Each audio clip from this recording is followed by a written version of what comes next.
my name is Debbie Gilaren and welcome to my channel. Suaraku hilang. Hi, my name is Debbie Gilaren and welcome to my channel. So, apa kabar semuanya? I hope that semua orang yang tengok video ni semua dalam keadaan sehat and stay safe, stay at home walaupun kamu orang kena keluar. Make sure kamu orang jaga SOP, okay? And ya, pada hari ini saya akan membahas tentang jalan-jalan yang paling bikin takut di Sabah. Nah, mula sudah nih saya punya Sabah mau pakat. Sebab hari ini saya mau cerita tentang Sabah. And ya, sebelum kita ke videonya, jangan lupa untuk like, comment, share, and subscribe. And saya mau minta tolong kamu orang. Ini channel baru saya. Jangan lupa untuk share ke kawan-kawan kamu orang yang kenal saya ataupun tidak kenal saya. Kamu orang share aja supaya mereka tahu bahwa saya ada channel baru dan saya akan upload video saya di channel ini. Okay? So, langsung saja kita ke videonya. So, untuk jalan yang pertama, kita ada jalan Kota Kinabalu ke Tambunan.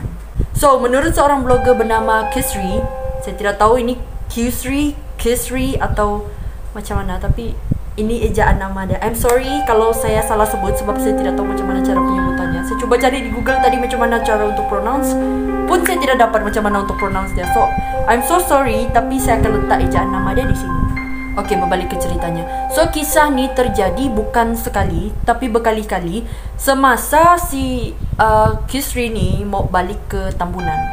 So, pernah satu kali ini di Seleko sebelum Gunung Emas, beliau ni pernah terhidu bau bangkai busuk sepanjang jalan yang sangat kuat sehingga beliau ni terpaksa menurunkan dia punya tingkap kendaraan. Karena beliau tidak tahan dengan bau tersebut sebab bau tersebut sangat-sangat kuat. Nah, selain daripada itu, beliau juga pernah terhidu bau yang lain, bukan bau bangkai, melainkan bau wangi bunga-bungaan di tempat yang berhampiran dengan Gunung Emas tadi, yaitu kawasan bukit. Honestly, based on my own experience lah, disebabkan saya ni dari kecil memang mempunyai kemampuan untuk melihat, mendengar, mencium bau begini-begini. And saya pun seorang yang agak peka dengan mistis-mistisan. So, dulu saya pun pernah tercium bau-bau begini. Tapi saya bukan hanya mencium bau, tapi saya juga pernah melihat sosok-sosok yang tidak sepatutnya saya lihat. So, habis sudah kita punya cerita tentang jalan pertama, sekarang kita ke jalan kedua. Jalan kedua, kita ada Kota Belud ke Ranau. Menurut cerita, mereka ni menggunakan jalan shortcut daripada KB ni pergi ke Ranau. First mereka jalan ni kan, mereka punya jalan ni smooth saja. Tidaklah smooth sangat, tapi agak tenang lah. Dikirakan mereka punya perjalanan ni agak tenang. Sampailah mereka melalui kawasan berbukit. Sampailah mereka di kawasan berbukit tu kan, mereka punya kereta pun bergerak perlahan dan berhenti. Dan pada saat itu semua orang panik lah. Takkan tak panik, kau punya kereta tiba-tiba berhenti tengah jalan, kau rasa?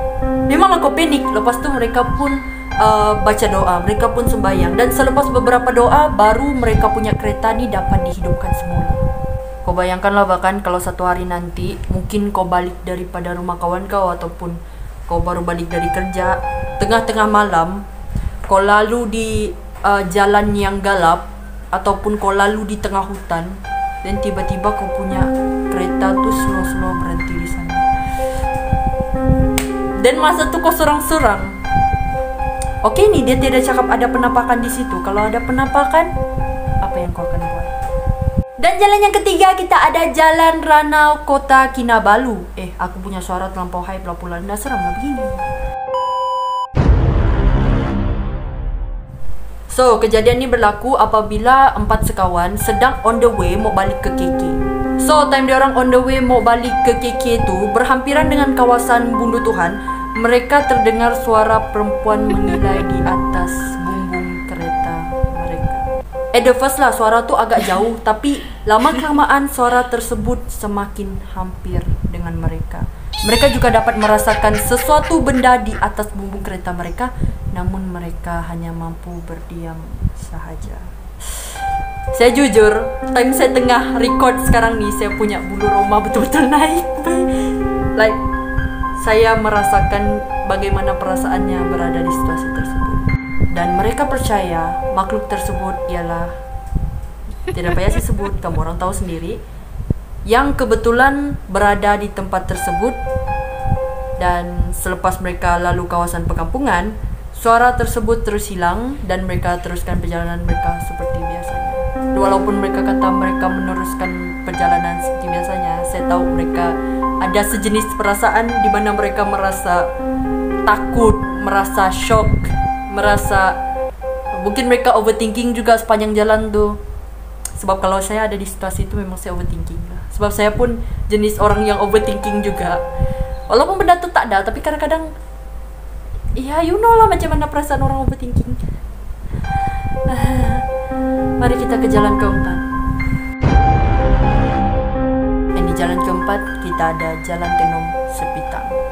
So, jalan daripada Tenom ke Sepitang ni boleh dikirakan agak seram sebab sepanjang jalan ni tidak ada perkampungan. Means tidak ada orang tinggal di sepanjang jalan tu. Dan menurut masyarakat yang ada di sana, jalan daripada Jalan Tenom ke Sepitang ni agak sunyi, namun mereka sentiasa merasa diperhatikan.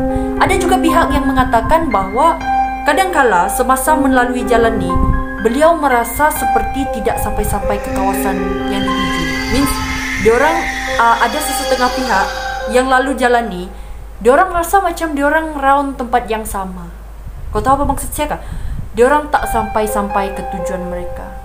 Means diorang dari tadi pusing di tempat yang sama. Dan mengikut cerita orang lagi, bukit layang-layang yang berada di Tenom dikatakan kawasan makhluk bunian. Dan orang ramai dinasihatkan sentiasa berhati-hati melalui kawasan ini. Dan jalanan kelima, kita ada jalan di Bukit Melingsung Papar.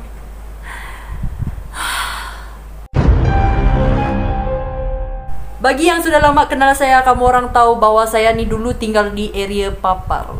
Walaupun saya sendiri tidak pernah pergi ke Bukit Melingsung, tapi at least saya pernah pergi ke Papar. And dulu, tak jauh daripada tempat saya tinggal berdekatan dengan Bukit Kinandukan dengan Pantai Telinting. So memang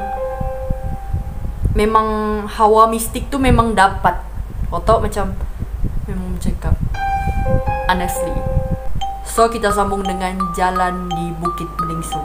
Jalan ini merupakan antara jalan yang sangat seram di Sabah.